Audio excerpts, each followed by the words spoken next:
Hi, this screencast is about equilibrium and specifically the application of the equilibrium constant. And this is for AP Chemistry. And so we're going to look at some of the different rules and meanings of the equilibrium constant K. First, we have learned about equilibrium constant is a value assigned to the amount of the forward reaction versus the reverse reaction, and it's a numerical value. So there's a couple different ways you can express K. You can have Kc, which is for concentration, and you can have Kp, which is for pressure. Kc and Kp are not always equal. Sometimes they are, but not usually. So when you are given Kc and asked to find Kp, you have to do a brief calculation.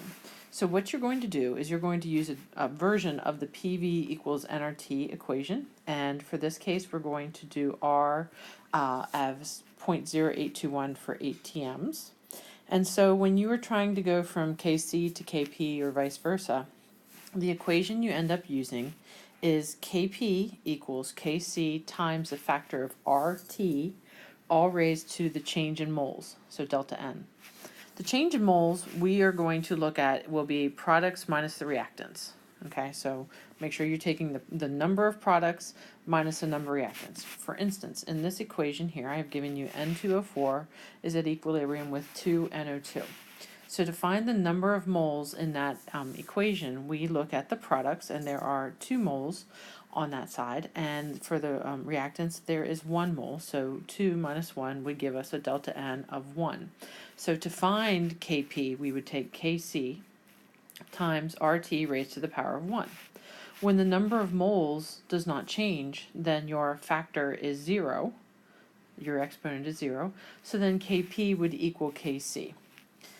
You will add up all of the product moles and add up all of the reactant moles if you have more than one product or more than one reactant. You just plug it into the change value for products minus reactants, and then you calculate your new value for Kp or Kc. K has a meaning. So when K is, it's usually either going to be a very large number or a very small number. The example that is given here is 4.57 times 10 to the 9th, which is a huge number. So when you have a huge value, like times 10 to the 9th, that means that the number on the top of our fraction, as seen here, the number on the top of our fraction is much bigger. So in those cases, we are actually favoring the products. So when K is very big and we have positive exponents, we know that we're favoring the products. If K is very small, meaning negative exponents, then it is favoring the reactants. So the value for the K is really telling you which side of the equation is actually being produced more. So are we making more of the products, or are we making more of the reactants? And so looking at the K value, you can explain which is it the forward reaction that's more predominant or the reverse reaction. All right, so when you're combining multiple reactions in equilibrium, kind of like Hess's law, remember when we added up a couple of different reactions following a mechanism to find the overall delta H. When you are doing that with equilibrium values, whenever you take, let's say, K of the first reaction and K of the second reaction, when you add them up, in theory, you multiply them to get the new K, so we'll call that K total. And in the past, whenever we've need twice the reaction, we've just multiplied. But if you need 2 times a reaction, you have to raise to the factor. You have to raise it to that exponent. If you remember back to when we worked with Hess's law and we flipped a reaction and we would change the sign, and if we added the reactions, we would add them up and multiply and all that. And we do the same thing with K. So this is kind of like a Hess's law type problem, if you want to remember it, but it's a little bit different. So what we're going to do is whenever you have the reaction written, and we're going to call this the forward version, N2O4 makes 2NO2, the K value, you'd plug in your NO2s and your N2O4s, and let's say that you get this value of 0.211. Okay, well when you flip a reaction to the other direction, what you do is you rearrange the concentrations, and your numbers get put into different spots.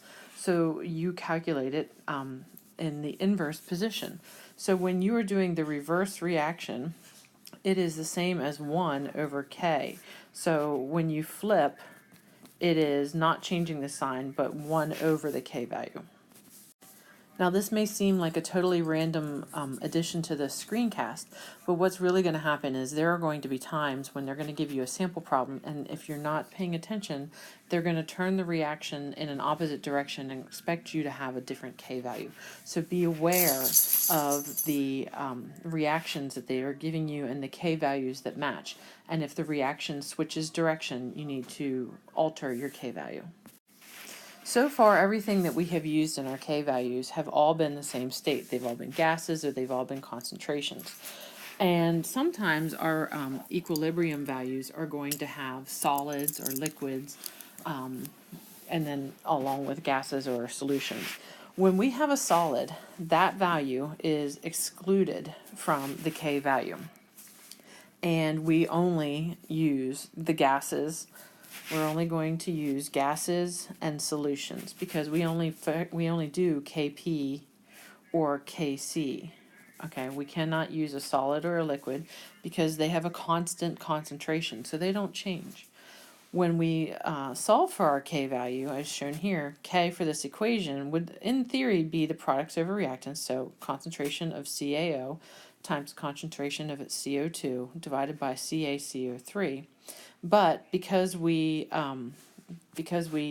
cancel all the solids out, we are removing our solids, and the only thing that's left in this equilibrium problem is just the CO2. So for this case, K value is directly related to the CO2 concentration. Here is an example that's of mixed reaction where you have solids and gases again. So when you're finding the K, in this case, we are only taking the concentrations of the items that are changeable, so the gases, and we are discounting the solids, so we won't even put them into our K expression. Another type of problem is going to be where you look at Q, which is the reaction quotient.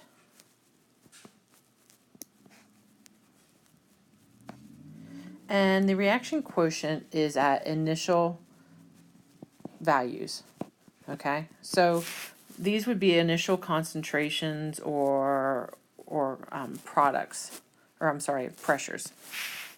And K is usually, is at equilibrium. So what you're doing when you're looking at the reaction quotient, Q, and K, is you're seeing a snapshot. You're looking at the reaction and you're saying, okay, initially it had these values, and when it moved to equilibrium, when it balanced, it had these values. So whenever you have Q values and K values, you will say that the reaction is at equilibrium. It's completely balanced. And whenever Q is bigger than K, then you are favoring the reactants, okay? And whenever K is bigger, you are favoring the products. So when would you use this? You would have a problem where they would give you the equilibrium constant value, and they would give you initial concentrations, and you would then take, like, for instance, if you had K equals N2O4, and we had our NO2. Let's say they gave us this reaction. We would plug in numbers for these values here and here, and we would solve to get a numeric value, but this would be for Q because this would be an initial situation. So we would take our Q value and then compare it with the K that they had given us previously, and based on the numbers, whether they were the same or one was bigger than the other, you would decide then if the reaction was at equilibrium, if it was favoring the reactants or favoring the products.